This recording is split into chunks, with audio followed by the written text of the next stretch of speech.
Hey there everyone, welcome to my channel. I am Blade Drummer and I am back for the third episode of The Good, The Bad and The Darkly. Yes! Is your film going to get picked? Who the hell knows? Let's go find out. You know we've got to go to another room for this, so can I show you to your table? Here we go. No! No! Hell no! Denied. Yes. Ooh, we're kicking off nice today with a lovely G. What we got? Oh, Leon.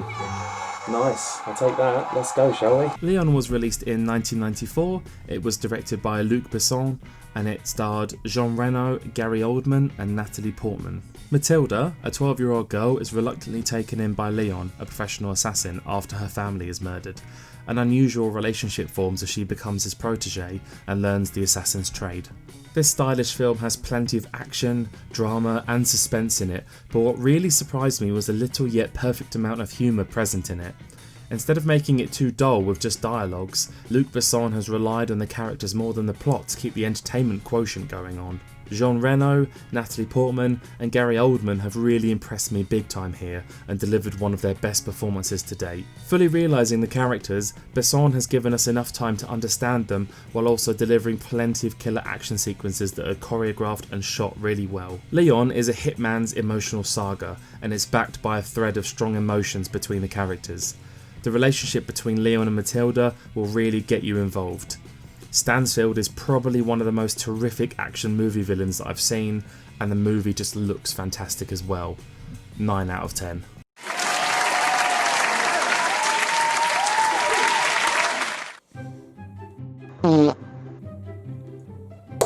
Oh, and again! Boom! Nice. Nice. Nice. This is going a lot better than it should be. Oh, and because it's going so well, we got ourselves another G. What we got? Oh, nice, okay. Let's get on with it then, shall we? Black K Klansmen is about an African-American detective called Ron Stallworth, who's played by John David Washington, and he works in the Colorado Springs Police Department. He is determined to make a name for himself, so he bravely sets out on a dangerous mission, infiltrate and expose the Ku Klux Klan. The young detective soon recruits a more seasoned colleague, Flip Zimmerman, who is played by Adam Driver, into the undercover investigation of a lifetime. They team up to take down the extremist hate group as the organisation aims to sanitise its violent rhetoric to appeal to the mainstream. I've been a big fan of Spike Lee, and he has been tackling race tension and political unrest for many a year now, with films like Malcolm X and Do the Right Thing. Now he brings us his latest work, Black K Klansmen, a vintage 70s throwback thriller which involves a rookie detective, the friends and enemies he makes along the way, and one of the most disgusting and vile organisations in US history. This has a really strong cast. To name a few, John David Washington, whose performance as a protagonist, Stallworth, is both sweet and kind yet soulfully badass. Adam Driver is fantastic too. He brings a lot of the comedy within the film and a ton of heart. The film's music and look also lends a lot to the film's style and potency. The film is glazed with 70s hits and soul tunes all throughout. The way it's shot is also extremely vintage looking, having a sort of amber mahogany colour tone the entire time. This lends to a very gritty filmatic look. This film is not for everyone. It's a harsh look at one of the worst things that unfortunately still goes down with certain people in America.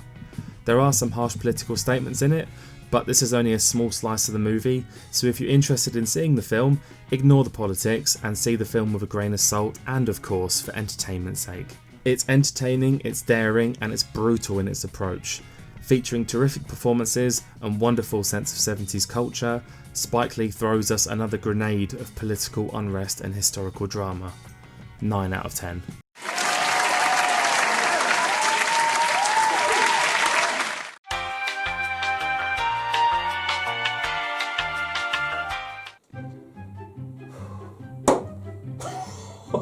Okay,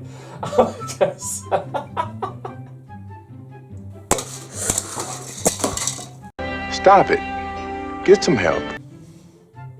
Bruh.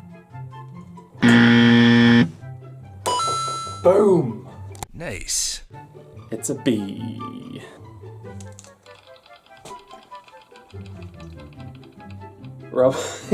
People are asking me about this.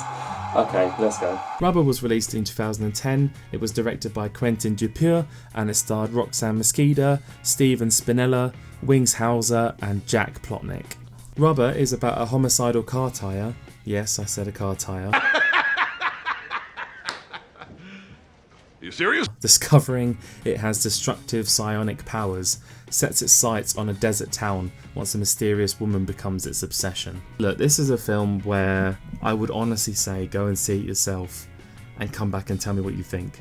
Some people think it's a masterpiece, some people think it's utter trash. It is a film that you do have to go and see yourself to just experience it. You could say that writer-director Quentin Dupieux's approach is innovative, courageous and humorous. This is true, but in fact it's only for a very brief period. There are parts of the film that are undeniably hilarious if you have that kind of dark sense of humour anyway, but it becomes dull and derivative enormously fast. The no reason gimmick quickly loses its panache and general fun factor. Okay, so there's a psychopathic tyre on a rampage and it doesn't make any sense. We would have understood that after 5 exploding heads instead of 50. If Rubber had been a short feature, it would have been equally effective, perhaps even more so. Obviously, I think there were several good things to enjoy about Rubber as well. The desolate filming locations and complimentary references towards older movies are fun to spot. The special effects and makeup art look adorably cheesy and the electro experimental soundtrack is quite cool. I'd expect that as writer-director Quentin Dupieux is primarily known as a musician and he scored a humongous hit in the late 90s as Mr. Oizo with Flat Beat. It's inventive, it's stupid and it's completely unnecessary, yet it offers something completely different. Rubber is one that will confound and titillate in equal measures. 5 out of 10. Thank you guys so much for watching this video. If you did enjoy it, go and smash that like button down there as it's the best way to help me out. If you're new here or you have yet to do so, go and hit that subscribe button as I have plenty more reviews coming your way. Now, take care of yourselves guys. I am done for now. Look forward to my next review and that is me out.